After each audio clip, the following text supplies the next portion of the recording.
చైవ నరోత్తమం దేవీం సరస్వతీం వ్యాసం తతో జయముదీరయేత్. హరి ఓం. పరమేశ్వర స్వరూపమైన సభకి నమస్కారం. పరమోత్కృష్టమైనటువంటి రోజు భీష్మ ఏకాదశి.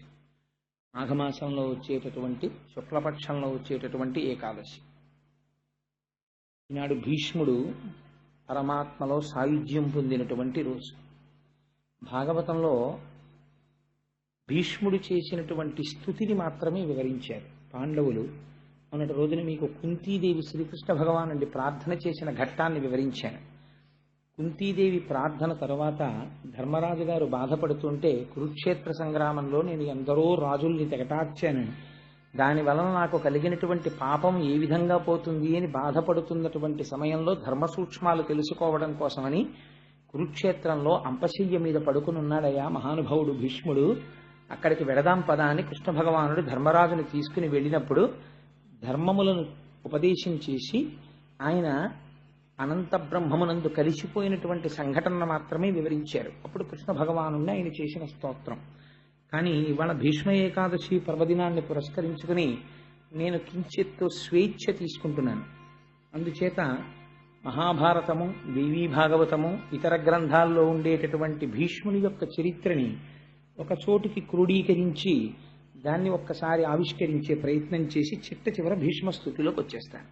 అప్పుడు భాగవతంలో ఉన్నటువంటి విషయాన్ని పూర్తి చేసినట్టు ఉంటుంది, ఇవాల్టి రోజున వినవలసినటువంటి విషయం ఏదో అది విన్నట్టు ఉంటుంది. ఏది వినడం చేత ఇవాళ మనం తరిస్తామో, ఏ మహాపురుషుడి యొక్క జీవితాన్ని మనం వినాలో అది వివరించే ప్రయత్నాన్ని చేస్తాను. భీష్ముడి జీవితం అంత తేలికైనటువంటి విషయం కాదు. ఆయన్ని అర్థం చేసుకోవడం ఎంత తేలిగ్గా కనపడుతుందో అంత కష్టమైన విషయం. ఎందుకంటే మధ్యలో మిమ్మల్ని నేను ఒక ప్రశ్న వేస్తాను, అప్పుడు మీరు ఆలోచన చేద్దురు కానీ అలా ఎందుకు జరిగింది అన్నది ఒకసారి మీరు ఆలోచన చేసే ప్రయత్నం చేద్దురు కానీ. ధర్మం అంటే ఎంత కష్టంగా ఉంటుందో, కాలం అంటే ఎలా ఉంటుందో మీరు గమనిద్దురు కానీ. భీష్ముడి జీవితంలో ఒకానొకప్పుడు బ్రహ్మగారు ఒక పెద్ద సభను ఒకదాన్ని తీర్చారు. అందులో ఋషులు, ప్రజాపతులు మొదలైనటువంటి వారందరూ ఇచ్చేశారు. ఇచ్చేసి ఆ సభ యందు కూర్చుని వారు చర్చ చేస్తున్నారు. దేని గురించి చర్చ చేస్తున్నారు అంటే, ఈ లోకములో కళ్యాణము జరిగేటట్టు చూడడం ఎలాగా, భగవంతుని యందు భక్తి కలిగేటట్టుగా ప్రవర్తించడం ఎలాగా. కాబట్టి మనం ఈశ్వరుడి యొక్క గుణములను ఆవిష్కరించి ప్రజలలో భక్తి పొందితే ఆ భక్తి వలన వారికి కావలసినటువంటి సమస్త కామములు చేకూరుతాయి. పైగా వారు నడవవలసినటువంటి పదంలో నడిచినటువంటి వారు అవుతారు.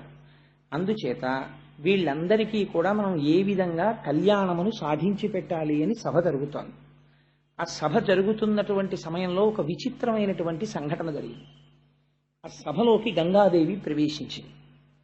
గంగమ్మ పరమ పవిత్రురాలు, హిమవంతుని యొక్క పెద్ద కూతురు గంగమ్మ. అందుకని ఆవిడ గంగాదేవి సభలో ప్రవేశించింది. సహజంగా ఆవిడ చాలా సౌందర్య రాశి, పార్వతీదేవికి తోబుట్టు కనుక విశేషమైనటువంటి అందగత్తె. ఆ తల్లి లోపల ప్రవేశించినటువంటి రీతిలో మహాసౌందర్య రాశి అయినటువంటి గంగ అక్కడ ఉండగా చతుర్ముఖ బ్రహ్మగారి సభలో వాయువు వీచింది. ఒక పెద్ద గాలి వచ్చి గంగాదేవి యొక్క పవిట తొలగింది. తొలగితే అయితే దీని వెనకాతలో ఉండేటటువంటి ఆదిశక్తి, పరాశక్తి కారణమై ఉంటుంది. ఆవిడ ఏదో చాలా దూరం ఆలోచించి పనులు చేస్తుంది. అది అనుకోకుండా జరిగినటువంటి సంఘటనలు కావు, వాటి వెనక అమ్మవారి ప్రణాళిక ఏదో ఉంటుంది. ఆ గంగమ్మ పవిట తొలగితే బ్రహ్మగారి సభలో ఉన్నాం మనం, ఎంత గౌరవం పాటించారో చూడండి. ఉన్నటువంటి వాడు చతుర్ముఖ బ్రహ్మగారు సభలో ఉన్నారు, వారి ఆధ్యక్షంలో జరుగుతోంది. పైగా మనందరం ఆ సభకి విచ్చేసినటువంటి సదస్యులం. ఇలాంటి చోట మనం గౌరవంతో ప్రవర్తించాలని అందరూ తలలు వంచుకుని కూర్చున్నారు. కానీ అందులో కూర్చున్నటువంటి ఒక రాజర్షి మాత్రం తదేక దృష్టితో గంగమ్మ వంక చూస్తున్నాడు. ఆశ్చర్యకరంగా గంగమ్మ కూడా రాజర్షి వంక తదేక దృష్టితో చూస్తోంది. వారిద్దరి యందు కామము అతిశయించింది. మనం చతుర్ముఖ బ్రహ్మగారి సభలో ఉన్నామన్న విషయాన్ని మరిచిపోయారు. ఇది అంత తేలిగ్గా హాస్యాస్పదంగా జరిగే సందర్భం కాదు. దీని వెనకాతల ఏదో ఒక పెద్ద ప్రణాళికా నిర్మాణం జరిగింది అని మీరు అర్థం చేసుకోవాలి.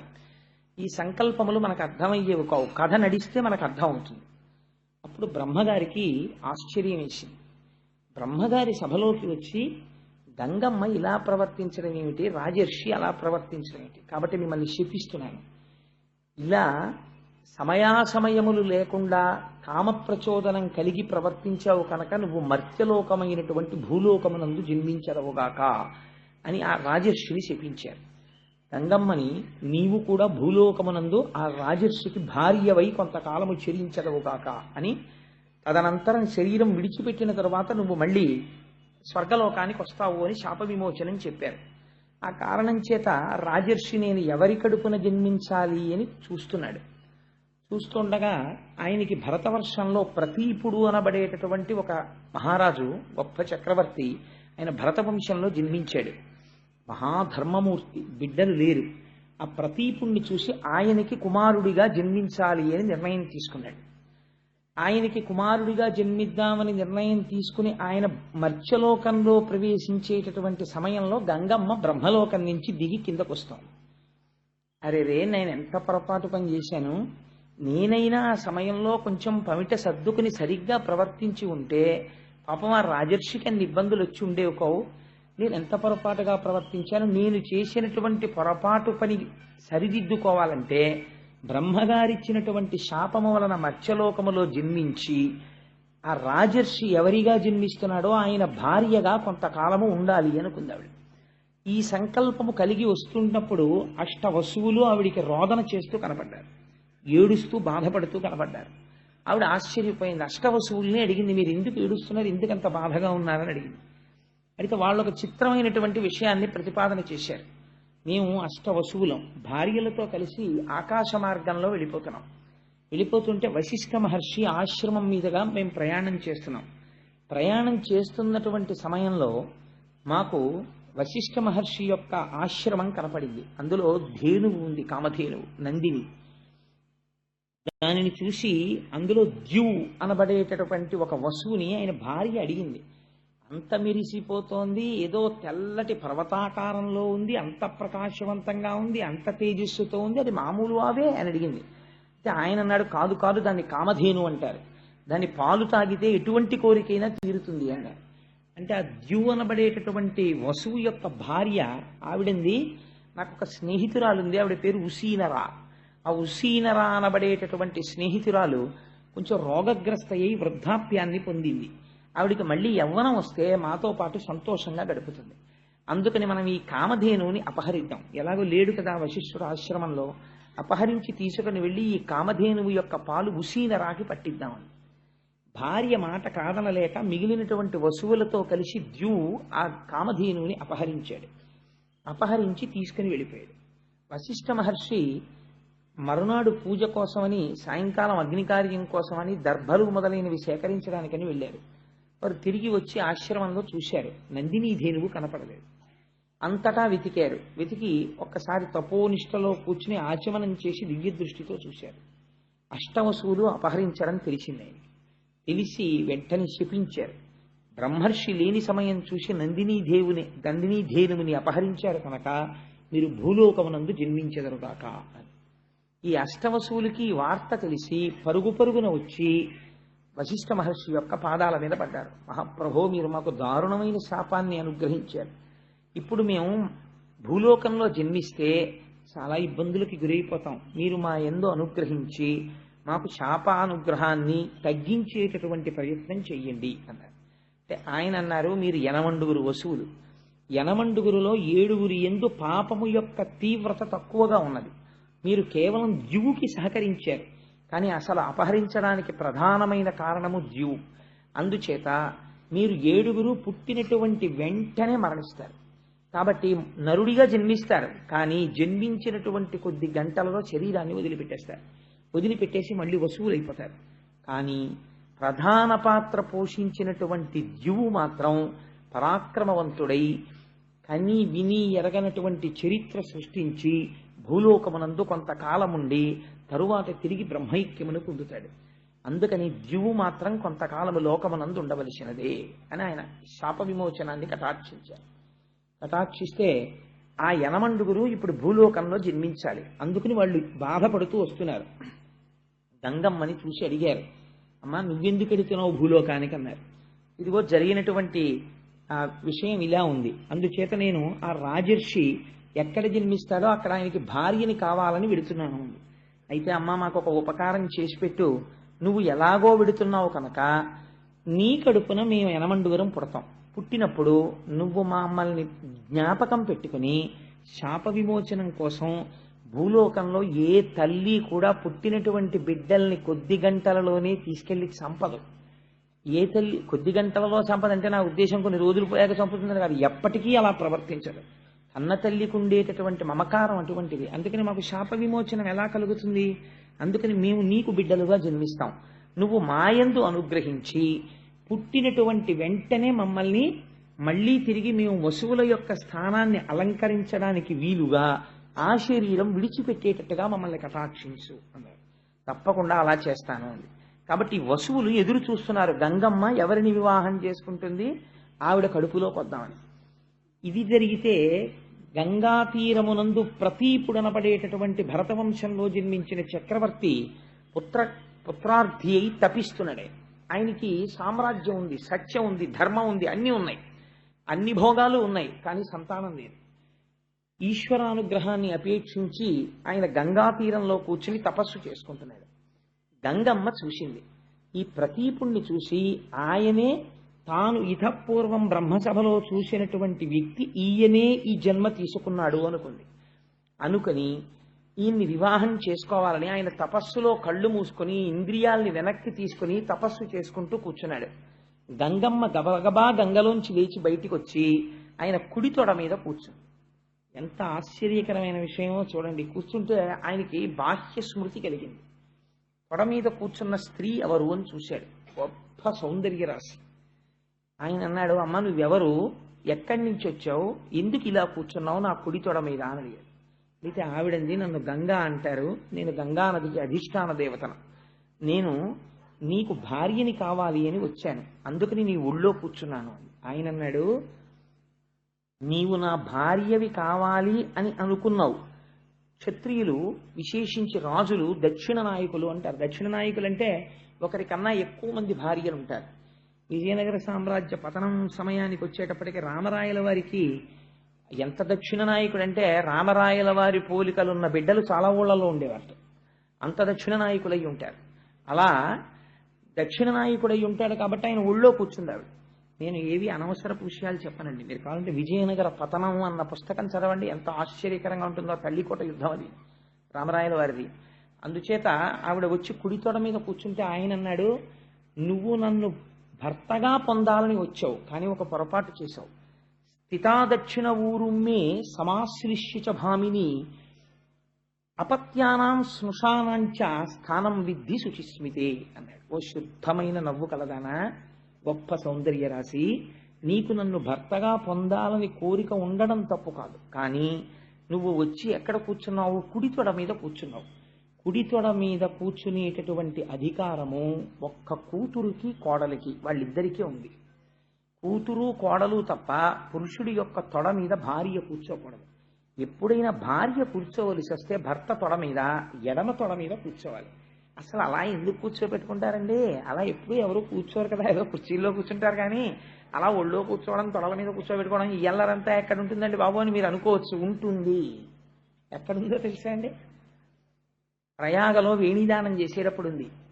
జీవితంలో ఒక్కసారి చేస్తారు వేణీదానం, ఇంకొకసారి చేస్తామంటే ఒప్పుకోరు. సువాసినులు ఎన్ని జన్మలకి మళ్ళీ 5వ తనంతోనే ఉండి 5వ తనంతో వెళ్ళిపోవాలనుకున్న వాళ్ళు భర్త యొక్క ఎడమ తొడ మీద కూర్చుని వేణీదానం చేస్తారు.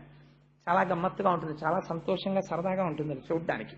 సరే, అందుచేత మేము ప్రయాగ వెళ్ళినప్పుడు చాలా మంది చేశారు, మీరు చేశారు కదమ్మా, అందుకని ఆ వేణీదానం చేసినప్పుడు చాలా సరదాగా సంతోషంగా ఉంటుంది ఆ క్రియ. చేత ఎడమ తొడ మీద కూర్చుంటారు భర్తకి భార్య. అందుకని నువ్వు వచ్చి నా కుడితొడ మీద కూర్చున్నావు కాబట్టి ఇప్పుడు నువ్వెవరు, నా కోడలితోనన్నా సమానం, కూతురితోనన్నా సమానం. నిన్ను నా కూతురితో సమానం అనడానికి వీల్లేదు. ఎందుచేత వీల్లేదంటే నువ్వు నన్ను భర్తగా పొందాలని అనుకున్నావు కాబట్టి నీకు ఆ భావన నా యందు ఉన్నప్పుడు నిన్ను నేను కూతురని అనకూడదు. కాబట్టి నాతో సమానుడైన వాడెవరు, నా కొడుకు. ఆత్మావై పుత్రనామాసి, నా తేజస్సు నా కుమారుని యందు ఉంటుంది. అందుకని నీవు నన్ను భర్తగా పొందాలనుకున్నావు కాబట్టి నా కుమారుడికి భార్య అవుతూ అని. అప్పుడు నువ్వు కూర్చోవడం ధర్మబద్ధమైపోతుంది. నువ్వు నా కోడలు వధువుగానివి, నాకు కుమారుడు జన్మిస్తే ఆ కుమారుడికి నువ్వు భార్య వధువుగాక, నీకు వరం ఇస్తున్నాను అన్నాడు.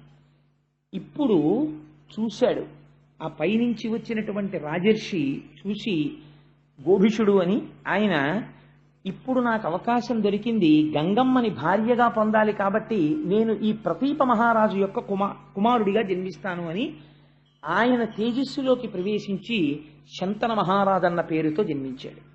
ఈ శంతన మహారాజు పెరిగి పెద్దవాడై యవ్వనానికి వచ్చిన తర్వాత పట్టాభిషేకం చేసి ప్రతీపుడు పిలిచి ఒక మాట చెప్పాడు. నేను ఒకనకొకప్పుడు గంగా తీరంలో తపస్సు చేస్తుండగా నాకు ఒక స్త్రీ కనపడింది. ఆమె నా కుడితొడ మీద కూర్చుని నన్ను భర్తగా పొందాలని అడిగింది. నేను నా కోడల్ని చేసుకుంటానని మాట ఇచ్చాను. అందుకని నీకు గంగా తీరంలో మెరుపు తీగ వంటి ఒక కన్య కనపడుతుంది, నువ్వు ఆ కన్యని భార్యగా స్వీకరించు అని ఆయన తపోభూములకు వెళ్ళిపోయాడు. ఒకనాడు శంతన మహారాజు గారికి వేట అంటే చాలా ఇష్టం. శంతన మహారాజు గారు వేటాడడానికి వెళ్ళాడు. వెళ్ళి తిరిగి వస్తూ విశ్రాంతి కోసమని గంగా తీరంలో కూర్చున్నాడు. అక్కడ కనపడింది గంగమ్మ. కనపడితే ఆయన తండ్రి గారు చెప్పినటువంటి స్త్రీ ఈమెయే అని నమ్మి ఆవిడ్ని వివాహం చేసుకోవడానికని ప్రయత్నించి ఆవిడతో మాట కలిపాడు. కలిపితే ఆవిడ వసువులకి మాటిచ్చి ఉన్నది, బిడ్డలు పుట్టినప్పుడు వెంటనే వాళ్ళు శరీరం వదిలిపెట్టేటట్టు చూస్తానని. ఇప్పుడు రేపు దానికి భర్త అడ్డుగా నిలబడితే వాళ్ళకి తాను ఇచ్చిన మాట నిలబెట్టుకోవడం కుదరదు. అందుకని ఆవిడంది, నేను నీకు భార్యనవుతాను, కానీ నాదొక షరతు అంది. ఏమి నీ షరతు అన్నాడు. యచ్చపుర్యామహంకార్యం శుభం వా ఇదివా శుభం, నేను ఏ పని చేసినా అది శుభం కావచ్చు అశుభం కావచ్చు, నేను ఏది మాట్లాడినా కూడా నవక్తవ్యం తథాప్రియం, నువ్వు దానికి ఎదురు చెప్పకూడదు. నేను ఏ పని చేసినా నువ్వు అంగీకరించాలి. నువ్వు ఏనాడు నాకు ఎదురు చెప్తావో ఆనాడు నేను నిన్ను విడిచిపెట్టి వెళ్ళిపోతాను. అలాగైతే నేను నిన్ను వివాహం చేసుకుంటాను. మనిషి జీవితం చాలా విచిత్రంగా ఉంటుందండి. వివాహం చేసుకునేటప్పుడు చాలా అందంగా ఉండడం అనేటటువంటిది చాలా ప్రధానమైన విషయమై కూర్చుంటుంది.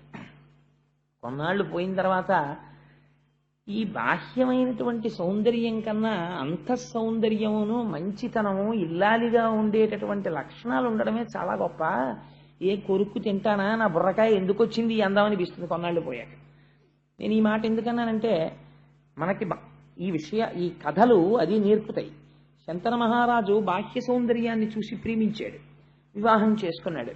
మొట్టమొదట కొడుకు కలిగాడు. కొడుకు పుట్టగానే ఇప్పుడు ఆయన యొక్క స్థితి మారింది, తండ్రి అయ్యాడు. కాబట్టి ఆయన ప్రేమ అంతా కొడుకు మీదకి వెళ్ళింది. బహు అందగాడు కొడుకు. అందున పెద్ద కొడుకు మొట్టమొదట పుట్టినవాడు. కొడుకులు లేక తన తండ్రి ఎంత బాధపడ్డాడో తెలుసు. కొడుకు పుట్టాడు. పుట్టగానే నిత్తుటితో ఉన్నటువంటి బిడ్డని 2 చేతుల్లో పట్టుకుని గంగమ్మ వెళ్ళి గంగలో వదిలిపెట్టేసింది. అంటే ఆవిడ ఇచ్చినటువంటి మాట అటువంటిది. 7 వసువులకి ఆవిడ మళ్ళీ స్వస్థితిని కల్పించాలి, అందుకని నీటిలో విడిచిపెట్టేసింది. ఊరుకున్నాడు. ఎందుకనంటే వరం ఇచ్చాడు ఆవిడికి. యచ్చకుర్యామహంకార్యం శుభం వా ఇదివా శుభం, ఏది చేసినా అడ్డు పెట్టకూడదు, అందుకని ఊరుకున్నాడు. అలా ఒకసారి కాదు, 2 మాటలు కాదు, 3 మాటలు కాదు, 4 మాటలు కాదు, 7 సార్లు అయిపోయింది. 7 కొడుకుల్ని తీసుకెళ్లి గంగలో కలిపేసింది. 8వ మాట మహాతేజోవంతమైనటువంటి కుమారుడు జన్మించాడు. 7 మాటలు లేని ప్రేమ 8వ మాట ఎందుకు భార్యను అడ్డు పెడతాడండి? అంటే గంగమ్మ ఇచ్చినటువంటి వరం అక్కడతో పూర్తయిపోయింది. 8వ మాట మళ్ళీ ఆ బిడ్డని తీసుకుని వెళ్ళిపోతోంది గంగ వైపు. వెళ్ళిపోతుంటే ఆయన అన్నాడు, ఛీ రాక్షసి, ఎవరైనా మాతృత్వాన్ని కోరుకుంటారు, నువ్వేమిటి ఎంతమంది కొడుకులు పుట్టినా తీసుకెళ్లి గంగలో పారేస్తుంటావు. ఇప్పుడు 8వ మాట చేస్తున్నావు ఈ పని, ఇంకా నేను సహించను, నువ్వు ఆ పని చెయ్యడానికి వీల్లేదు. గంగమ్మ నవ్వింది, నువ్వు నేను చేసిన పనికి ఎప్పుడు అడ్డు పెడతావో అప్పుడు నిన్ను విడిచిపెట్టి వెళ్ళిపోతానని నేను ముందే చెప్పాను. ఇవాళ నువ్వు అడ్డు పెట్టావు, అందుకని నేను వెళ్ళిపోతున్నాను. వెళ్ళిపోతే వెళ్ళిపో, నా కొడుకు నాకు ఇచ్చాను. ఆవిడంది అది కుదరదు. నీ కొడుకు కాదు, నాకు కూడా కొడుకే. వీణ్ణి నేను తీసుకెళ్ళి, పిచ్చి మహారాజా నేనేదో చేయలేదు, 7 వసువులకి మళ్ళీ వాళ్ళ సహజ స్థితిని ఇచ్చాను, వీడు 8వ వాడు బతకాలి. వీణ్ణి నేను తీసుకెళ్లి వశిష్ఠ మహర్షి దగ్గర పరశురాముడి దగ్గర అస్త్ర విద్యనంతటినీ నేర్పి అపారమైనటువంటి ధనుర్విద్యా ప్రావీణ్యం వచ్చిన తరువాత తెచ్చి నీకు కొడుకుగా అప్పచెప్తాను. అప్పటి వరకు నా దగ్గర ఉంచుకుంటానని ఆ కొడుకుని తీసుకెళ్లి గంగమ్మ గంగలోకి వెళ్ళిపోయింది. వెళ్ళిపోయిన తర్వాత శంతన మహారాజు గారు ఒక్కడే ఉండేవాడు. రాజ్యం వెళ్తున్నాడు, వేటకెడుతున్నాడు, తిరుగుతున్నాడు, వస్తున్నాడు. అలా కొంతకాలం గడిచిపోయింది. అసలు గంగమ్మ చెప్పిన మాట మర్చిపోయాడు. ఒకానొక నాడు గంగా తీరంలో తిరుగుతున్నాడు. తిరుగుతుంటే మంచి యవ్వనంలో ఉన్నటువంటి వ్యక్తి అద్భుతంగా బాణప్రయోగం చేస్తున్నాడు. ఆ పిల్లవాడిని చూడగానే పితృప్రేమ పరవళ్ళు తొక్కింది. నా కొడుకు కూడా ఉంటే ఈ పాటికి ఇదే వయస్సులో ఉంటాడని, బాబు నువ్వెవరు ఏమిటి అని ఆరా తీశాడు. అప్పుడు గంగమ్మ వచ్చి ఈయన దేవవ్రతుడు అని పేరు ఉంచాను ఈయనకి. ఈయన గాంగేయుడు, గంగాస్తుడు కనుక గాంగేయుడు. ఈయన వశిష్ఠ మహర్షి దగ్గర పరశురాముడి దగ్గర ధనుర్విద్య ధర్మశాస్త్రం నేర్చుకున్నాడు. అన్ని విధాలుగా రాశీభూతమైనటువంటి రాజనీతిజ్ఞుడు, ధర్మము తెలుసున్నవాడు, పైగా విలువిద్య నేర్పరి. ఈ కొడుకుని నీకు అప్పజెప్తున్నాను అని ఆ కొడుకుని ఆయనకి అప్పజెప్పి ఆవిడ తిరిగి వెళ్ళిపోయింది. వెళ్ళిపోయిన తర్వాత ఆయన శంతనుడు వృద్ధాప్యంలోకి వచ్చేసాడు. అప్పటికి సంతోషంగా కొడుకు దొరికాడు, సభ చేశాడు, ఆ కొడుకుని పరిచయం చేశాడు. ఆనందంగా రోజులు గడిచిపోతున్నాయి. ఇక్కడే అనుకోని మలుపొకటి తిరిగింది. ఒకానొక నాడు మళ్ళీ వేటకెళ్ళాడు. వేటకెడితే అక్కడ యోజన గంజి కనపడింది. అసలు ఆ సత్యవతి వృత్తాంతం అండి చాలా ఆశ్చర్యకరమైన వృత్తాంతం. అంటే నేను ఇప్పుడు దేవీ భాగవతం చెప్పట్లేదు కాబట్టి మళ్ళీ నేను ఆ సత్యవతి వృత్తాంతం అంతా చెప్పను. చెప్తే ఇప్పుడు నేను భాగవతం వదిలిపెట్టి దేవీ భాగవతంలోకి వెళ్ళిపోవడం అయిపోతుంది. అందుకని ఆ సత్యవతీదేవిని చూశాడు ఆవిడ యోజన గంధి. అంతకు ముందు ఆవిడ దగ్గర చాపలకంపు వచ్చేది. పరాశర మహర్షి వరం ఇచ్చారు వ్యాస మహర్షి జన్మించినప్పుడు. ఆవిడ నించున్న చోటు నుంచి ఒక యోజనం దూరం కస్తూరి వాసన వస్తుంది. ఆవిడ పడవ మీద అందరినీ ఉచితంగా అటు ఇటు చేరుస్తూ ఉంటుంది గంగా తీరంలో. ఆ సత్యవతీదేవిని చూసి వివాహం చేసుకుంటానని అడిగాడు. ఆవిడంది, నేను స్వేచ్ఛా విహరిణిని కాను, నా తండ్రి దాశరాజు ఉన్నాడు, నువ్వు నా తండ్రిని అడుగు, నా తండ్రి సమ్మతిస్తే నన్ను చేపట్టు, నా తండ్రి అంగీకరించకపోతే అప్పుడు నువ్వు నన్ను రాక్షస వివాహంలో పాణిగ్రహణం చేసి తీసుకెడుతూ గానివి, నా తండ్రి అనుమతి తీసుకోవాలి అంటే శంతన మహారాజు గారు దాశరాజు దగ్గరికి వెళ్ళాడు. దాశరాజు వంగి వంగి నమస్కారాలు చేశాడు శంతనుడిని చూసి. అయ్యా మీకు నేను ఏం చెయ్యగలవాడను అన్నాడు. నీ కన్యకారత్నాన్ని నాకు ఇవ్వయ్యా అని అడిగాడు శంతనుడు. అడిగితే ఆయన ఎంత తెలివైనవాడో చూడండి. ఆయన అన్నాడు, దాశరాజు నా కూతురు సత్యవతిని నీకిచ్చి వివాహం చేస్తాను, కానీ రేపొద్దున్న నా కూతురు కడుపు పండి కొడుకు పుడితే ఆ కొడుక్కి రాజ్యం ఇస్తావా అని అడిగాడు. అడిగితే ఆయనకి దేవవ్రతుడు ఒక్కసారి మనస్సులో మిదిలాడు. పెద్ద కొడుకున్నాడు, మహానుభావుడు, ధర్మజ్ఞుడు, గొప్ప విలువిద్యా విశారదుడు. అటువంటి కొడుక్కి రాజ్యం ఇవ్వకుండా ఇంత వృద్ధాప్యంలో ఈ సత్యవతీదేవి కోసం అని చెప్పి తను ఎలా విడిచిపెట్టేసుకుంటాడు కొడుకుని? మాట ఇవ్వలేక వెనక్కి తిరిగి వెళ్ళిపోయాడు. కానీ ఈవిడ మీద మనస్సు ఉండిపోయింది. సరిగ్గా నిద్రపట్టట్లేదు, ఆహారం తీసుకోవట్లేదు, అస్థిమితంగా తిరుగుతున్నాడు. కుమారుడు వెళ్ళి అడిగాడు, నాన్నగారు ఏమైంది? చూచాయగా చెప్పాడు ఈ విషయాన్ని. మంత్రుల దగ్గర అడిగాడు మహానుభావుడు దేవవ్రతుడు. అడిగితే మీ నాన్నగారికి ఈ వయస్సులో వివాహం మీదుగా మనసు మళ్ళింది, సత్యవతిని వివాహం చేసుకోవాలనుకుంటున్నాడు, కానీ దాశరాజు ఈ నియమం పెట్టాడు అన్నారు. అంటే దేవవ్రతుడు దాశరాజు దగ్గరికి వెళ్ళి అయ్యా మీ కుమార్తె అయినటువంటి సత్యవతీదేవిని మా తండ్రి గారికి ఇచ్చి వివాహం చేయండి అని అడిగాడు. అడిగితే దాశరాజు అన్నాడు, తప్పకుండా చేస్తాను, నాకు అభ్యంతరం లేదు, కానీ నా కుమార్తెకి పుట్టేటటువంటి కొడుక్కి శంతన మహారాజు గారి రాజ్యం వస్తుందా అన్నాడు. అంటే దేవవ్రతుడు అన్నాడు, తప్పకుండా వస్తుంది, ఎందుకంటే నాకు కదా రావాలి రాజ్యం, నేను రాజ్యాన్ని పరిత్యాగం చేసేస్తున్నాను, నేను తీసుకోను రాజ్యం. మా నాన్నగారి యొక్క కోరిక తీరడం కోసం నీ కుమార్తెను ఆయనకిచ్చి వివాహం చెయ్యండి అన్నాడు. దాశరాజు అన్నాడు, ఇక్కడ వరకు బాగుంది, కానీ రేపు నీకో కొడుకు పుడతాడు, నువ్వు సహజంగా చాలా పరాక్రమవంతుడవు, నీకు పుట్టేటటువంటి కొడుకు చాలా పరాక్రమవంతుడవుతాడు. అంత పరాక్రమవంతుడైనటువంటి నీ కొడుకు సత్యవతీదేవికి పుట్టినటువంటి కొడుకు రాజ్యపాలన చేస్తే ఊరుకుంటాడా? వాడి కుత్తుక కత్తిరించి మళ్ళీ రాజ్యానికి వస్తాడు. అందుకని రేపొద్దున్న నీ కొడుకు దగ్గర నుంచి ప్రమాదం రాదని ఏమిటి హామీ అంటే ఆ దేవవ్రతుడు ప్రతిజ్ఞ చేశాడు, నీకు ఆ అనుమానం ఉంది కనుక తండ్రి యొక్క మాట నిలబెట్టి తండ్రి యొక్క గౌరవాన్ని, తండ్రి కోరుకున్నటువంటి కోర్కెని తీర్చలేని కొడుకు ఉంటే ఎంత, ఊడిపోతే ఎంత, మా తండ్రి గారి కోసం నేను భీష్మమైనటువంటి ప్రతిజ్ఞ చేస్తున్నాను, నేను ఇక నుంచి ఏ స్త్రీ యందు కూడా భార్యాభావనతో ప్రవర్తించను, బ్రహ్మచారినై నా జీవితాన్ని పూర్తి చేసేస్తాను అన్నాడు. ఈ ప్రతిజ్ఞ అది సామాన్యమైన ప్రతిజ్ఞ కాదండి, వృద్ధుడైన తండ్రి కోసం ఇటువంటి ప్రతిజ్ఞ చేశాడు. ఈ ప్రతిజ్ఞ చేసేసరికి దేవదుందుబులు మోగి పైనుంచి పుష్పవృష్టి కురిసింది. భీష్మించి ప్రతిజ్ఞ చేశాడు కనుక ఆ రోజు నుంచి ఆయన్ని భీష్ముడు అని పిలిచారు. ఆచరించి చూపించాడు కనుక భీష్మాచార్యుడు అని పిలిచారు.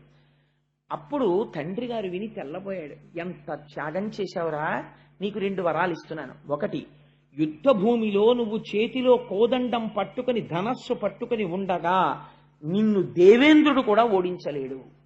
2, నీకు మరణము లేదు, స్వచ్ఛంద మరణం. నువ్వు కోరుకుంటే వస్తుంది, నువ్వు కోరకపోతే రాదు. అందుకని నీకు ఈ 2 వరాలు ఇస్తున్నానని సత్యవతీదేవితో సంతోషంగా కాలం గడుపుతున్నాడు. ఆయన కంటే వృద్ధాప్యం వచ్చేసినా సరే వెర్రి కోరికలు పుట్టాయి, కానీ కాలుడు ఊరుకుంటాడండి. నాకు ఇప్పుడు వెర్రి కోరిక పుట్టిందండి అంటే ఊరుకుంటాడా? 2 కొడుకులు పుట్టాడు, చిత్రాంగదుడు, విచిత్ర వీర్యుడు అని. 2 కొడుకులు పుట్టారు, సంతోషంతో కాలం గడుపుతున్నాడు. మృత్యు వచ్చింది, శంతన మహారాజు గారు మరణించాడు. సత్యవతీదేవికి వైధవ్యం వచ్చింది. ఓన్లే 2 కొడుకులున్నారు కదా అని సంతోషించింది. ఈ 2 కొడుకుల్లో పెద్దవాడైన చిత్రాంగదుడు ఒకసారి అరణ్యానికి వేటకెళ్ళాడు. వేటకెడితే చిత్రాంగదుడు అన్న పేరున్న గంధర్వుడు కనబడ్డాడు. ఆయన కర్మ కొద్ది.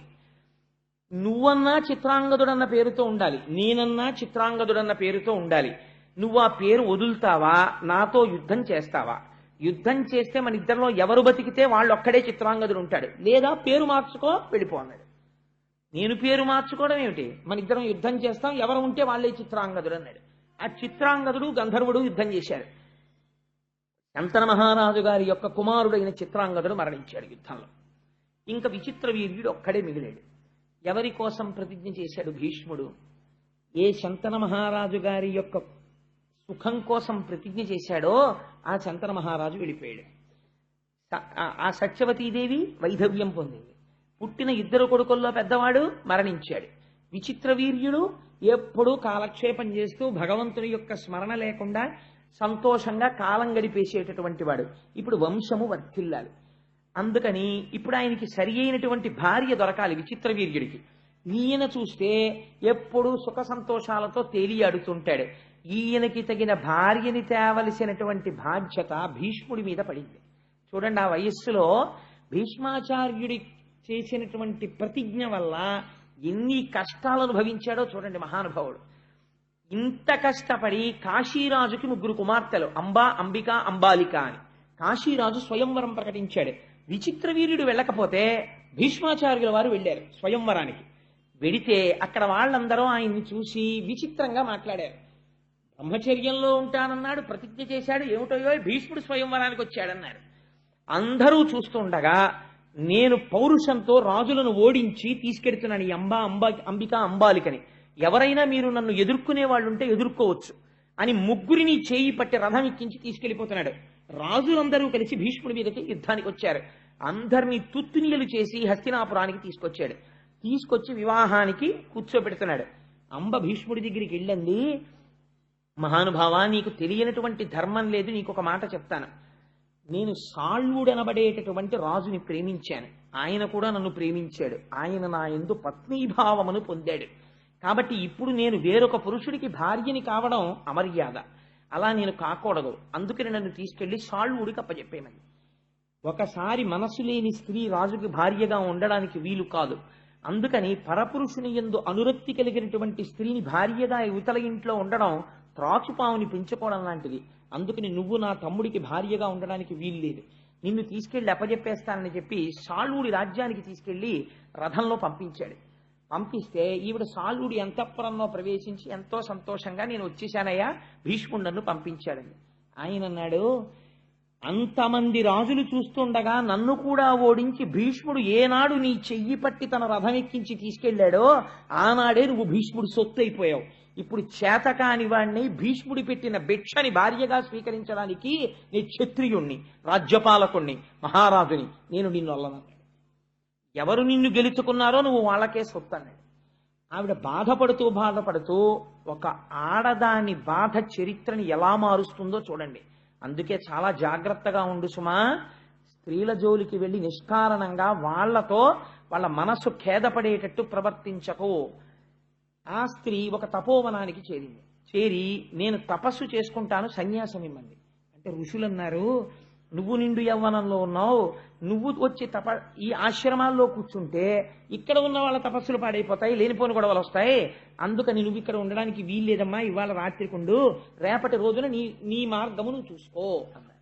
పైగా ఇప్పుడు సన్యాసం ఏమిటి, ఉంటే భర్త దగ్గర ఉండాలి, లేకపోతే ఇదేంటి తండ్రి గారి దగ్గర ఉండాలి, అందుకని నీ తండ్రి దగ్గరికి వెళ్ళిపోమన్నారు. నేను నా తండ్రి దగ్గరికి వెళ్ళనంది ఆవిడ అదృష్టం. మరునాడు పొద్దున్న వాళ్ళ తల్లిగారి తండ్రి గారు మాతామహుడు తాతగారు వచ్చాడు. ఆ తాతగారికి తన గోడు వెళ్ళబోసుకుంది. ఆయన అన్నాడు, నేను పరశురాముడికి చాలా అంతేవాసిని, పరశురాముడు భీష్ముడికి గురువు, అందుకని పరశురాముడితోటి భీష్ముడికి చెప్పిస్తాను అన్నాడు. ఈలోగా ఒక పరిచారికుడు వచ్చి, అయ్యా పరశురాముల వారు ఏం చేస్తున్నారన్నారు. పరశురాముడి దగ్గరికి వెళ్ళి అంబ తన గోడు చెప్పుకుంటే పరశురాముడు విని హృదయం కరిగిపోయి, రేపటి రోజున నేను నిన్ను తీసుకుని హస్తినాపురానికి వెడతాను, భీష్ముణ్ణి పిలిచి తను గెలుచుకున్నాడు కాబట్టి నిన్ను వివాహం చేసుకోమని చెప్తాను అని రథం ఎక్కించి హస్తినాపురానికి తీసుకెళ్ళాడు. హస్తినాపురం బయట విడిది చేసి కబురు చేశాడు భీష్ముడికి. ఆయన వచ్చినటువంటి వాడు గురువు కనుక ఒక ఆవుని తీసుకుని వచ్చాడు. ఆవుని దానమిచ్చి నమస్కారం చేసి, మహాప్రభో మీరు రావడమే అదృష్టం, రాజ్యంలోకి ప్రవేశించండి అన్నాడు. అంటే ఆయన అన్నాడు, నేను నీ రాజధానిలోకి రావడానికి రాలేదు, నువ్వు ఓడించి తెచ్చినటువంటి కాంత అంబని భార్యగా స్వీకరించన్నాడు. అంటే ఆయన అన్నాడు, ఒకవేళ పంచతన్మాత్రలు తమ తమ విధులను నిర్వర్తించడం మానివేస్తే మానివేయవచ్చు, కానీ నేను ఒకసారి చేసిన ప్రతిజ్ఞ నుంచి మాత్రం వెనకడుగు వేసే సమస్య లేదు, అందుకని నేను మాత్రం భార్యగా స్వీకరించనన్నాడు. అయితే ఎవరి కోసం తెచ్చావో ఆ తమ్ముణ్ణి చేసుకోమనన్నాడు. విచిత్ర వీర్యుణ్ణి అడిగారు. ఆయన అన్నాడు, వేరొకడి యందు మనసు పెట్టుకున్నానని వెళ్ళిపోయినటువంటిది తిరిగి వస్తే ఆవిడ నేను పెళ్లి చేసుకున్నా, నాకు అక్కర్లేదన్నాడు. ఎంత పౌరుషం వచ్చిందో చూడండి విచిత్ర వీరుడికి. కాబట్టి ఇప్పుడు పరశురాముడికి ఆగ్రహం వచ్చింది, నువ్వు చేసుకుంటావా నాతో యుద్ధం చేస్తావా అన్నాడు. భీష్ముడు అన్నాడు, ప్రతిజ్ఞాపాలనం కోసం ప్రాణములు విడిచిపెట్టేస్తాను, మీరు కురుక్షేత్రానికి పదండి, అక్కడికి వస్తున్నాను యుద్ధానికి అన్నాడు. ఇద్దరు కురుక్షేత్రం చేరుకున్నారు. అక్కడ బ్రహ్మాండమైన యుద్ధం 22 రోజులు బ్రహ్మాండమైన యుద్ధం జరిగింది. తుత్తునీయల కింద కొట్టేసుకున్నారు ఒకళ్ళనొకళ్ళు. ఆఖరికి ఒక రోజు రాత్రి శిబిరంలో భీష్మాచార్యుల వారు పడుకుని ఉన్నారు. పరశురాముడిని నేను ఎలా నిగ్రహించగలను, రోజు ఆయనకి నమస్కారం పెట్టి యుద్ధం చేసేవారు గురువుగారు. యుద్ధం చేస్తుంటే అష్టవసువులు ఆయనకి సాక్షాత్కరించారు. భీష్మ, నువ్వు బెంగ పెట్టుకోకు, పరశురాముడికి కూడా తెలియనటువంటి అస్త్రం ఒకటి ఉంది, అది విశ్వకర్మ యొక్క మంత్రంతో ఉంది, అది నీకొక్కడికే తెలుసు, రేపటి రోజున అది ప్రయోగించు. ఆ అస్త్రం ప్రయోగిస్తే మరునాడు సూర్యోదయం వరకు పరశురాముడు నిద్రైపోతాడు. నిద్రపోయిన వాడు మరణించిన వాడితో సమానం యుద్ధభూమిలో. మరునాడు సూర్యోదయం వరకు మేల్కొనలేదు కాబట్టి పరశురాముడు మరణించినట్లే, కాబట్టి ఆ అస్త్రాన్ని ప్రయోగించు అన్నారు. తప్పకుండా ప్రయోగిస్తానని లేచి స్నానం చేసి ఆచమనం చేసి యుద్ధానికి వచ్చాడు. యుద్ధానికి వచ్చి పరశురాముడి మీద అస్త్ర ప్రయోగం చేద్దామని బాణాన్ని సంధించి మంత్రం చదువుతున్నాడు. మహర్షులందరూ దర్శనమిచ్చారు. నారదాదులు, ఎంత ఘోరమైన పాపం చేస్తున్నావు భీష్మ, నీ వంటి ధర్మజ్ఞుడు చెయ్యవలసిన పని కాదు, నువ్వు ఈ అస్త్రాన్ని ప్రయోగిస్తే నీ గురువు మరణించిన వాడితో సమానమైపోతాడు, గురువుని చంపినటువంటి పాపం వస్తుంది, అంతటి అపకారం అంతటి అవమానం గురువు పట్ల చెయ్యకూడదు, నువ్వు అలా వెయ్యకు అన్నారు. గురువుని అవమానించను అని ఆ అస్త్రాన్ని ఉపసంహారం చేసేసాడు. అదే సమయంలో జమదగ్ని మొదలైనటువంటి వాళ్ళు పరశురాముడి తండ్రి వాళ్ళు వచ్చారు. వచ్చి, నువ్వు కూడా బ్రాహ్మణుడవై నీ శిష్యుల మీద ఇంత బాణప్రయోగం చెయ్యకూడదు, ఆయన ధర్మానికి కట్టుబడ్డాడు, నువ్వు ఉపశాంతి వహించని పరశురాముడికి చెప్పారు. పరశురాముడు ఒక స్థితిలో భీష్ముడితో యుద్ధం చేస్తూ మోకాళ్ల మీద దొల్లి రథంలోంచి కింద పడిపోయాడు. అందుకని పరశురాముడు ఓటమిని అంగీకరించాడు భీష్ముడి చేతిలో. నేను ఓడిపోయినట్టే లెక్క, అంబా ఇంక నిన్ను నేను రక్షించలేను, నువ్వు ఎక్కడ రక్షణ దొరుకుతుందనుకుంటే అక్కడికి వెళ్ళిపోవచ్చు అన్నాడు. నీకు ఎవరి వలన వివాహం అవుతుందనుకుంటే వారిని ఆశ్రయించి అన్నాడు. ఆవిడంది, నాకు ఒక విషయం అర్థమైంది, పరశురాముడు 21 మాటలు భూమండలాన్ని చుట్టూ తిరిగి క్షత్రియుడన్న వాడిని అందరినీ తెగటార్చాడు, అటువంటి పరశురాముడిని ఓడించేశాడు ఈ భీష్ముడు. కాబట్టి భీష్ముడిని ఓడించేవాడు లేడు కాబట్టి నా పెళ్ళవదు కాబట్టి నేను ఒక్క ప్రతీకారం తీర్చుకుంటాను, ఈ భీష్ముడిని చంపుతాను, ఇదే నా ప్రతిజ్ఞ ఇవాళ నుంచి, ఇంకా నాకు వివాహం అక్కర్లేదు, భీష్ముడు ఎలా చనిపోతాడో ఇదొక్కటే నా కోరిక అని ఆవిడ తపస్సు చేయడం మొదలెట్టింది. ఒక చోట అంటారు, ఆవిడ ముందు సుబ్రహ్మణ్యేశ్వర స్వామి వారి గురించి తపస్సు చేసింది. కందుడు ప్రత్యక్షం అయ్యాడు. ఏమి నీ కోరిక అన్నాడు. భీష్ముడిని నిగ్రహించాలని.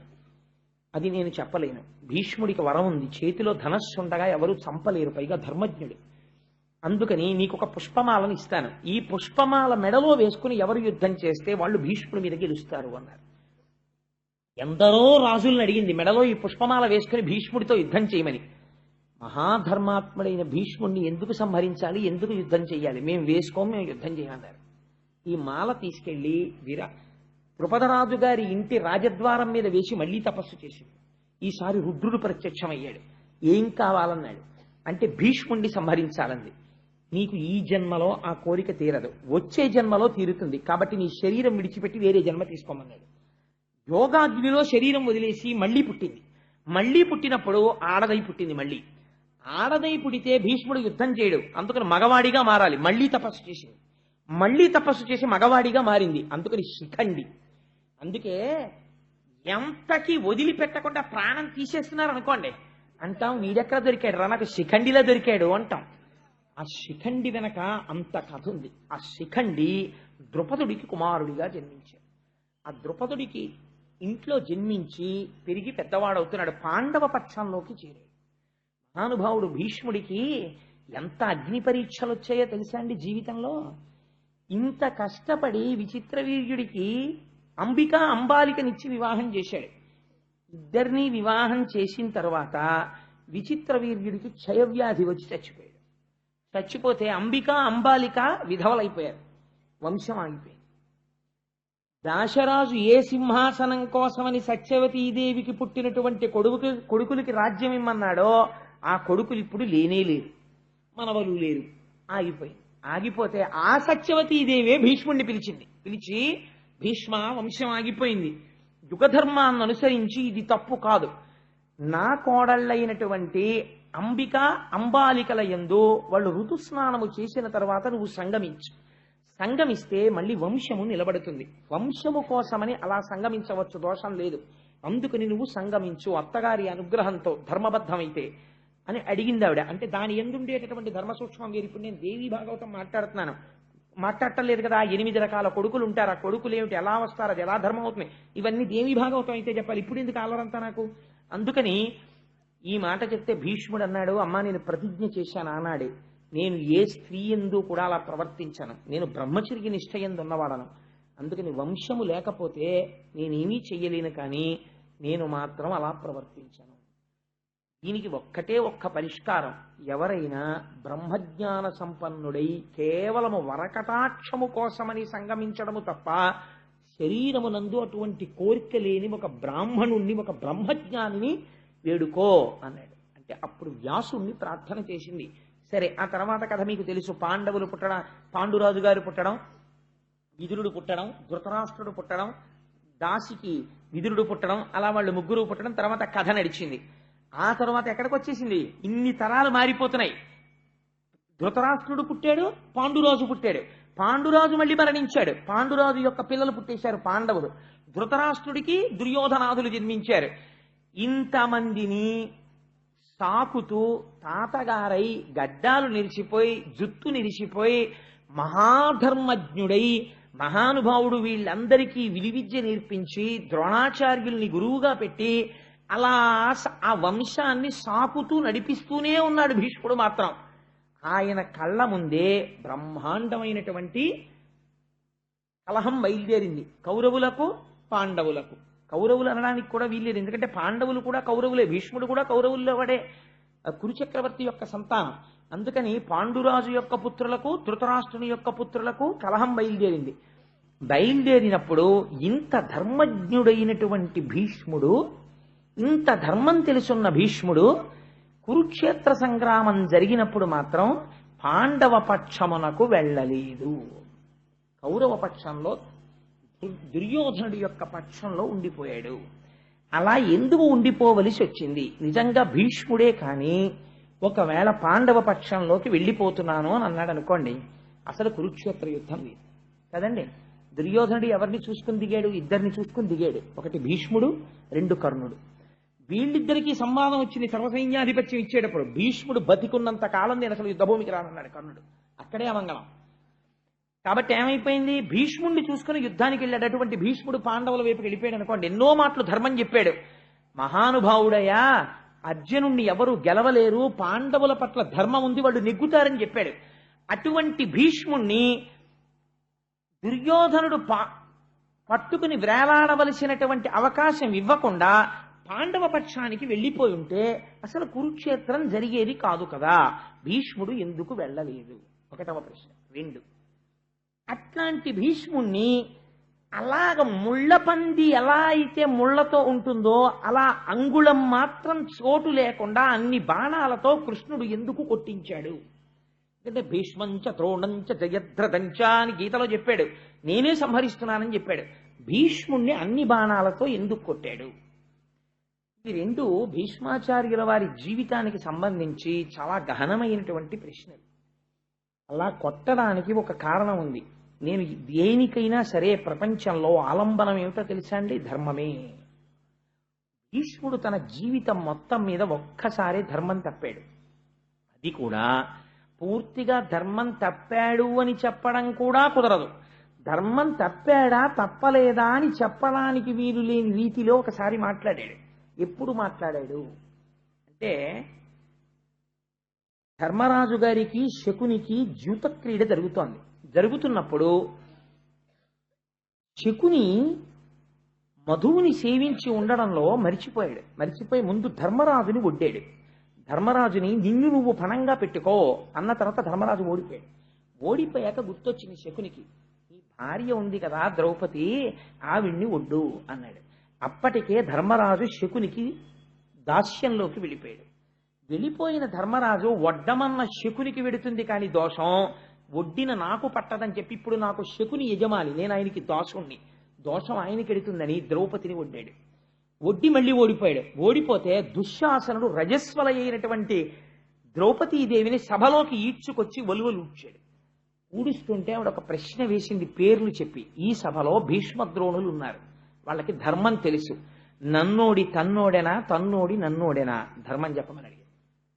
భీష్ముడు పెద్ద సంకటంలో పడ్డాడు.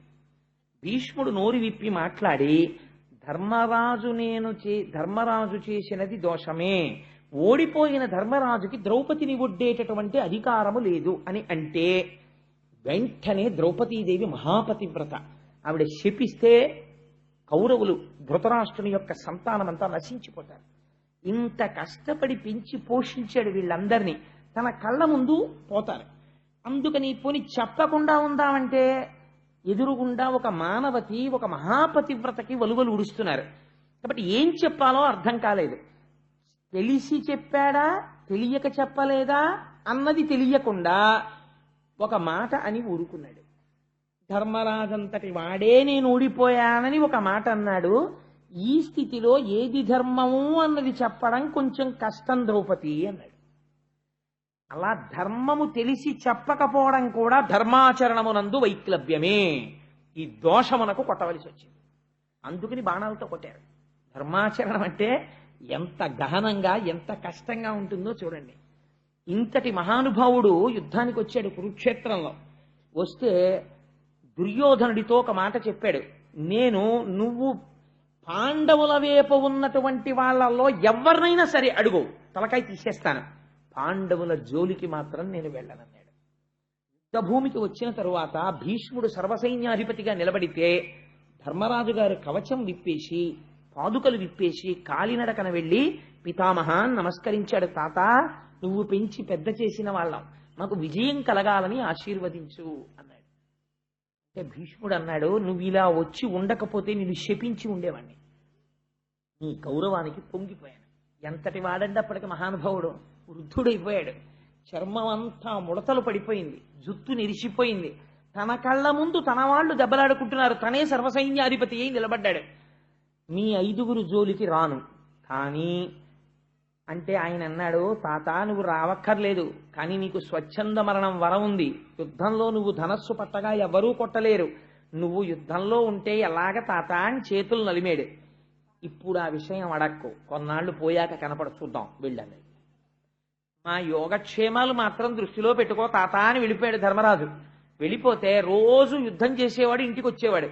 దుర్యోధనుడు వచ్చి సూటి పోటీ మాటలు ములుకులతో పొడిచినట్టు మాట్లాడేవాడు భీష్ముణ్ణి. అంత గొప్పవాడివని యుద్ధంలో దిగాను, ఎంతమందిని చంపావు, ఏం చేశావు, నువ్వు తలుచుకుంటే అర్జునుడిని చంపలేవా, నువ్వు కావాలని వెనకేసుకొస్తున్నావు, నువ్వు పాండవ పక్షపాతివి అని పాపం ఆ వయస్సులో అన్ని మాటలు పడి పడుకుని ఒకరోజు 9వ రోజు అనుకుంటాను కురుక్షేత్రంలో, దుర్యోధన ఇవాళ భీష్ముడంటే ఏమిటో చూద్దుగాలి యుద్ధంలో, ఇవాళ చూపిస్తాను భీష్ముడంటే ఏమిటో అన్నాడు. మండలాకారమైన ధనస్సుని పట్టుకున్నాడు, ఇలా పట్టుకోవడం మానేసి ఇలా పట్టుకున్నాడు ధనస్సు అర్ధచంద్రాకారంగా. ఆ రోజు భీష్ముడు వేసిన బాణాలు కనపడ్డాయి తప్ప భీష్ముడు కనపడలేదు. కొన్ని వేల మందిని తెగటార్చేశాడు. కురుక్షేత్రం అంతా ఎక్కడ చూసినా తెగిపోయిన కాళ్ళు చేతులు ఏనుగులు, భీష్మపర్వం చదవాలి. పడిపోతే పాండవులు గజ గజ గజ గజ గజ గజ వణికిపోయారు. అర్జునుడిని పంపించారు భీష్ముడి మీద యుద్ధానికి. పంపిస్తే అర్జునుడు యుద్ధానికి వచ్చాడు. వస్తే ఆ రోజున భీష్ముడు చేశాడు యుద్ధం, గమ్మత్తైన ప్రతిజ్ఞ చేశాడు. సర్వసైన్యాధిపత్యంలోకి వెళ్ళి తీసుకున్నాడు. తీసుకుని ఆయనకి అభిషేకం చేశారు సర్వసైన్యాధిపతిగా. చేస్తే దూతలు వచ్చి చెప్పారు, కృష్ణ పరమాత్మ ప్రతిజ్ఞ చేశారు, అర్జునుడికి సారథ్యం చేస్తాట, చేత్తో ధనస్సు పట్టుకోట, ఏ విధమైనటువంటి అస్త్రశస్త్రములను పట్టను అని ప్రతిజ్ఞ చేశాడన్నాడు. భీష్ముడు అన్నాడు, నేను ప్రతిజ్ఞ చేస్తున్నాను సర్వసైన్యాధికారిగా, కృష్ణుడి చేత అస్త్రం పట్టిస్తానన్నాడు. కృష్ణుడు పరమాత్మ అని భీష్ముడికి తెలుసు. అటువంటి కృష్ణుడితో అస్త్రం పట్టిస్తానన్నాడు. పట్టను అని కృష్ణుడు అన్నాడు. ఇప్పుడు ఈశ్వరుడి ప్రతిజ్ఞ నెరవేరుతుందా, భక్తుడి ప్రతిజ్ఞ నెరవేరుతుందా? ఆ రోజు అర్జునుడు ఎదురొస్తే కొట్టాడు బాణాలు భీష్మాచార్యుల వారు. ఎన్ని ధనస్సులు తీసుకున్నా విరిగిపోయాయి. ఇంత సవ్య సాక్షి, ఇంత కవ్వడి కొట్టిన బాణాలకి కృష్ణ పరమాత్మ కవచం పిట్లిపోయింది. పిట్లిపోయి మోదుగ చెట్టును కొట్టినట్టు కొట్టేశాడు కృష్ణుణ్ణి. వెనక్కి తిరిగి చూశాడు, నెత్తురు ఏరుల కింద పారిపోతోంది అర్జునుడి శరీరంలోంచి. కృష్ణుడు ప్రతిజ్ఞ మరిచిపోయి ఒక్కసారి చక్రం పట్టుకుని దూకేశాడు, సంప్రాతన పారేస్తాను భీష్ముడిని. అప్పుడు భీష్ముడు కోదండాన్ని పక్కన పెట్టి నమస్కరించాడు. చూశావా, లొంగిపోయావు, నా భక్తుడు, నిన్ను నమ్ముకున్న భక్తుడి కోసం ధనస్సు పక్కన పెట్టేశావు అని నమస్కరించాడు. 10 రోజుల యుద్ధం పూర్తయిపోయిన తర్వాత ధర్మరాజు గారు కృష్ణుణ్ణి పిలిచి అన్నాడు, పితామహుడు యుద్ధం చేస్తుంటే ఇంకా యుద్ధం చెయ్యలేం, ఆయన సామాన్యుడు కాడు, అరివీర భయంకరుడు, ఎలా ఆయన్ని యుద్ధం నుంచి ఆపడం అని అడిగితే కృష్ణ పరమాత్మ అన్నారు, దీనికి ఒక్కటే పరిష్కారం, నువ్వు చెప్పులు విప్పేసి కవచం తీసేసి శిరస్త్రాణం తీసేసి 5గురు పాండవులు నేను కలిసి భీష్ముడి శిబిరానికి వెళ్ళి నమస్కారం చేసి ఆయన్ని అడుగుదామన్నారు. సరే పదండి అన్నారు. ఎంత ఆశ్చర్యం చూడండి, ఏ మనవడు అడగకూడని ప్రశ్న. ధర్మరాజు గారు వెళ్ళి నమస్కారం చేస్తే ఒక్క మీకు సమర్థిస్తూ యుద్ధం చేయమని అడగడం తప్ప ఇంకేదైనా కోరుకో, ఇంత రాత్రి వేళ పాదచారి అయి ఎందుకు వచ్చావు ధర్మజ అని అడిగాడు. తాత ఇలా అడిగానని ఏమనుకోవద్దు, నువ్వు అసలు ఎలా చచ్చిపోతావు తాత అని అడిగాడు. ఎంత దారుణమైన మాట అండి ప్రపంచంలో ఇది. అసలు తాత నువ్వు ఎలా మరణిస్తావు అని అడిగాడు. అడిగితే అప్పుడు నవ్వి అన్నాడు, నా చేతిలో ధనస్సు ఉన్నంత కాలం నేను మరణించను. మనవడి యొక్క ప్రజ్ఞ చూసి పొంగిపోయాను అర్జునుడు వేసిన బాణాలకి. నా ధనస్సు పక్కన పెట్టాలంటే కొన్ని సందర్భాల్లోనే పెడతాను. రథం మీద స్త్రీ వచ్చి బాణం వేస్తే నేను ధనస్సు పక్కన పెట్టేస్తాను. ఎవరిదైనా పతాకం కిందకి జారిపోతే నేను యుద్ధం చేయను. వెన్నిచ్చి పారిపోతుంటే యుద్ధం చేయను. ఆడదిగా పుట్టి మగవాడిగా మారినటువంటి వాడు యుద్ధానికి వస్తే యుద్ధం చేయను. ఇందులో స్త్రీని పట్టుకుని యుద్ధానికి వచ్చేంత అవలక్షణం మీ దగ్గర లేదు. మీరు నాకు వెన్నిచ్చి చూపించి పారిపోరు, మీలో ఎవరి పతాకం కిందకి జారిపోదు. కాబట్టి మీకున్న అవకాశం ఒక్కటే, మీ పక్షంలో నా మరణం కోసం తపస్సు చేసిన శిఖండి ఉన్నాడు. ఆ శిఖండిని అర్జునుడి రథానికి ముందు నించోపెట్టండి. నించోపెడితే శిఖండి బాణాలు వేస్తే నేను ధనస్సు పక్కన పెట్టేస్తాను. ధనస్సు పక్కన పెట్టేశాను కాబట్టి నేను మళ్ళీ బాణం వెయ్యను కాబట్టి వెనక నుంచి అర్జునుడితో బాణ పరంపర కురిపించి నా శరీరాన్ని డుల్లగొట్టేయండి అన్నాడు. అలాగే తాత అని వెళ్ళిపోయాడు. వెళ్ళిపోతే ఏడ్చాడండి అర్జునుడి శిబిరంలో.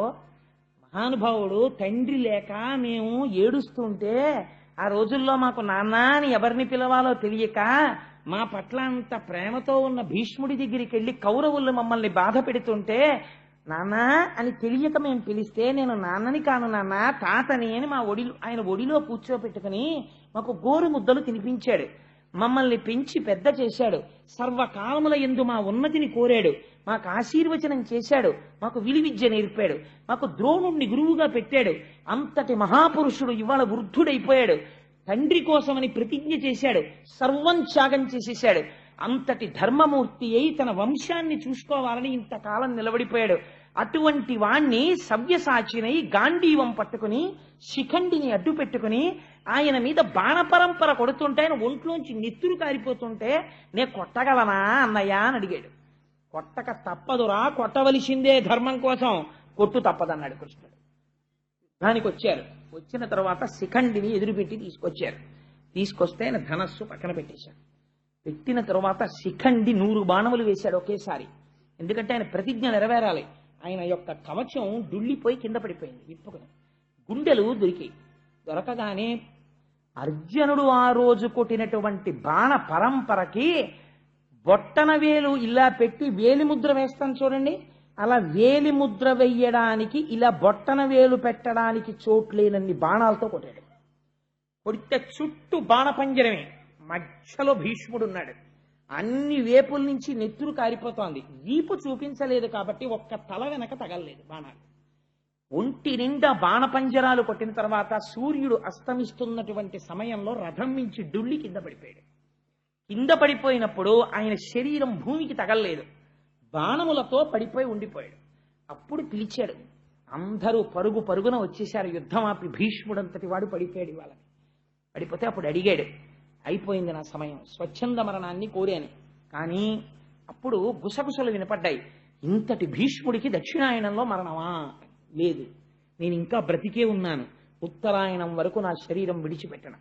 సూర్యుడు మకర రాశిలో ప్రవేశించి మాఘమాసం వచ్చిన తర్వాత రథసప్తమి నాడు రథం ఉత్తర దిక్కుకు తిరిగాక ఏకాదశి ఘడియల్లో నా ప్రాణం విడిచిపెడతాను అని అర్జునుణ్ణి పిలిచి, నా తల వ్రేలాడిపోతోందయ్యా వెనక్కి, మర్మస్థానములన్నీ కదిలిపోతున్నాయి, బాణములు కొట్టేయడం వల్ల నెత్తురు ఓడిపోతోంది, నాకు తలగడ అమర్చు అన్నాడు. దుర్యోధనాదులు వెంటనే తలగడలు పట్టుకొచ్చారు. ఈ తలగడలు కాదరా నాకు కావలసింది, యుద్ధ భూమి నందు పడుకున్నటువంటి వాడికి బాణములతో కొట్టాలి తలగడ, అందుకని అర్జునుడు కొడతాడన్నారు. అర్జునుడు బాణములతో తలగడ ఏర్పాటు చేశాడు. చాలు నీలాంటి మనవడు పుట్టాడని ఆ బాణముల మీద తలగడ ఏర్పాటు చేసుకుని, నేను ఈ యుద్ధ భూమి నందే పడి ఉంటాను, నా చుట్టూ కందకం తవ్వండి, ఎవ్వరూ నా వైపుకి రాకుండానని కందకం తవ్వించుకుని ఆ భూమి మీద పడి ఉండిపోయాడు.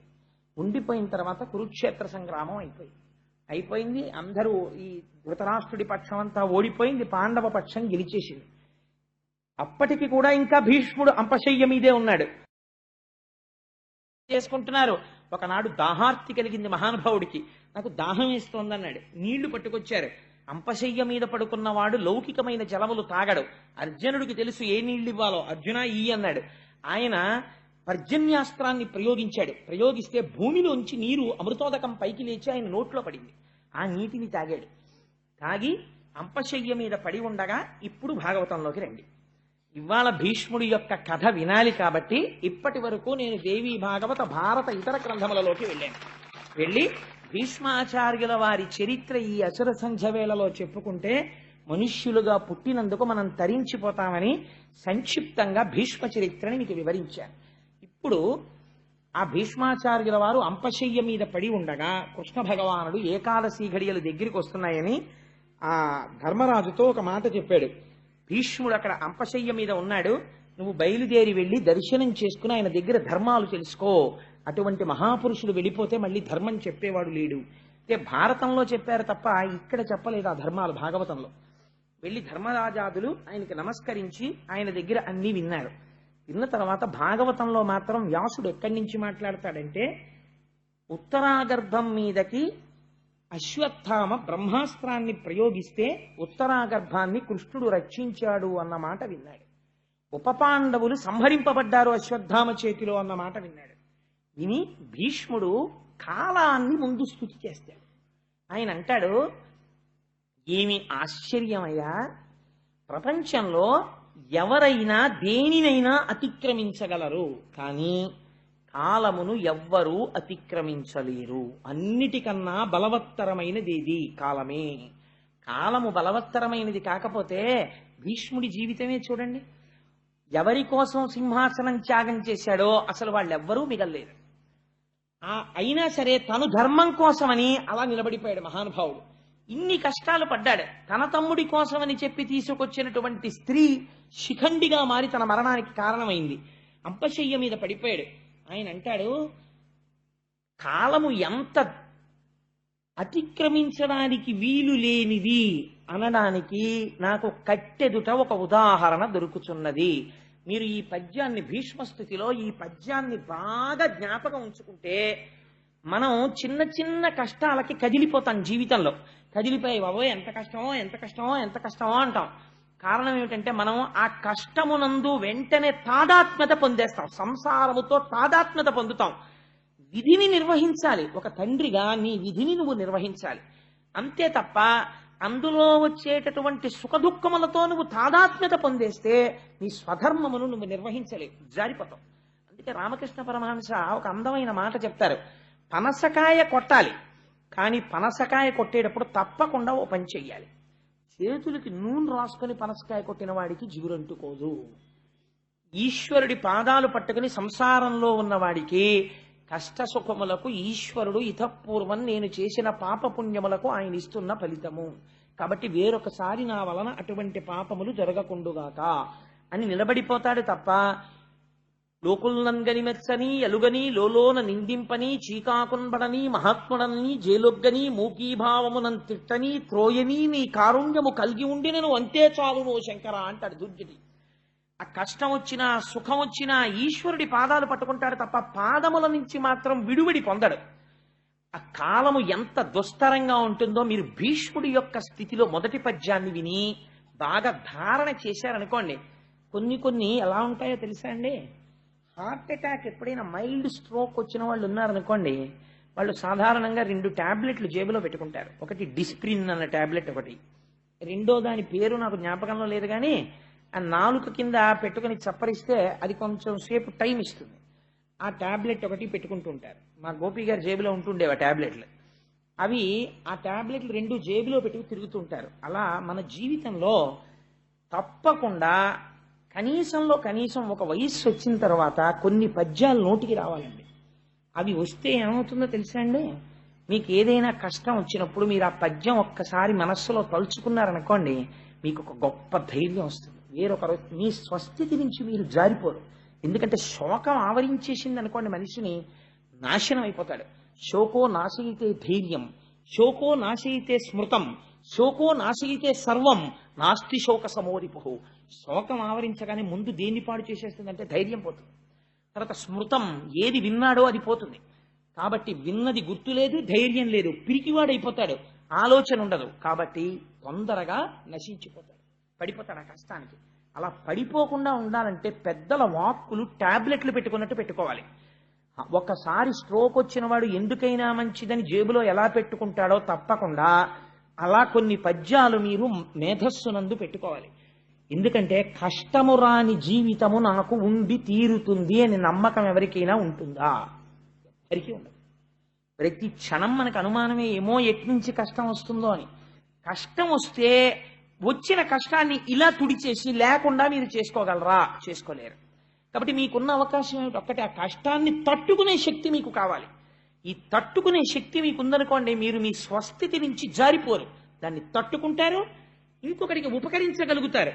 కాబట్టి ఇప్పుడు అలా తట్టుకునేటట్టు చెయ్యగలిగినవి కొన్ని మాత్రమే ఉంటాయి. భాగవతంలో మిగిలిందంతా విడిచిపెట్టి భీష్మస్థుతిని ఒక్కదాన్ని వ్యాసుడు తీసుకొచ్చాడు. ఎందుకు తీసుకొచ్చి ఉంటాడండి? మీరు బాగా జ్ఞాపకం పెట్టుకోండి. ఆ ప్రతి పద్యం కూడా మహత్తరమైనటువంటి ఒక్కొక్క క్యాప్స్యూల్. అది మీకు నోటికి వచ్చాయనుకోండి ఆ పద్యాలు మీకు వస్తే అవి ఎలా మెట్లెక్కిస్తాయో మీకు చూపిస్తానో ఆశ్చర్యంగా ఉంటుంది. మొదట మనం దేనికి లొంగుతాం జీవితంలో? కష్టానికి లొంగుతాం. ఇంతటి అంపశయ్య మీద పడుకున్న భీష్ముడు ధర్మరాజుని చూసి అన్నాడు, ధర్మరాజు వచ్చి అక్కడ నిలబడితే పరామర్శ అంటాం కదా, మరి ఉప పాండవులు పోయారు కదా, ధర్మరాజుని చూసి అన్నాడు, అయ్యో ఉప పాండవులు పోయారట కదా, ఏమిటో పాపం మీ కర్మ అనలేదు. ఎన్ని కష్టాలు పడిందయ్యా కుంతి, పాండురాజు చిన్నతనంలో చచ్చిపోయాడు, తండ్రి లేని బిడ్డలై పెరిగారు, ఎట్టకేలకి మీకు రాజ్యాధిపత్యం వచ్చింది, ఇన్ని వచ్చినా కష్టం మిమ్మల్ని వదలలేదు. చూసావా, ఎలా వదలలేదో తెలుసా? రాజట ధర్మజుండు, సురరాజసుతుండట ధన్వి, శాస్త్రోద్వేజకమైన గాంధీవము విల్లుయట, సారథి సర్వయోగ సంయోజకుడైన చక్రియట, ఉగ్రగదాధరుండు భీముడై యాజికి తోడువచ్చనట. ఈ పాండవులకు కష్టము కలుగుట ఎంత చిత్రమో అన్నది. ఎంత గొప్ప పద్యమో చూడండి. రాజట ధర్మజుండు, ఇవాళ యావత్ భరతఖండానికి ధర్మరాజు గారు రాజు కాబట్టి వాళ్ళ వంక కన్నెత్తి చూడడమే. పోన్లేండి, ధర్మరాజు గారు రాజు అయితే ఏముందండి, బలహీనుడు అందామా. రాజట ధర్మజుండు, సురరాజసుతుండట ధన్వి. ఎవరు? ఆయన తమ్ముడెవరు? సాక్షాత్తుగా దేవేంద్రుడి యొక్క కొడుకు అర్జునుడు. ఆయన ధన్వి, చాలా గొప్పవాడు. కానీ ఆయనకి గొప్ప ధనస్సు లేదండి చేతిలో, అందామా. శాస్త్రవోద్వేజకమైన గాంధీవము విల్లుయట.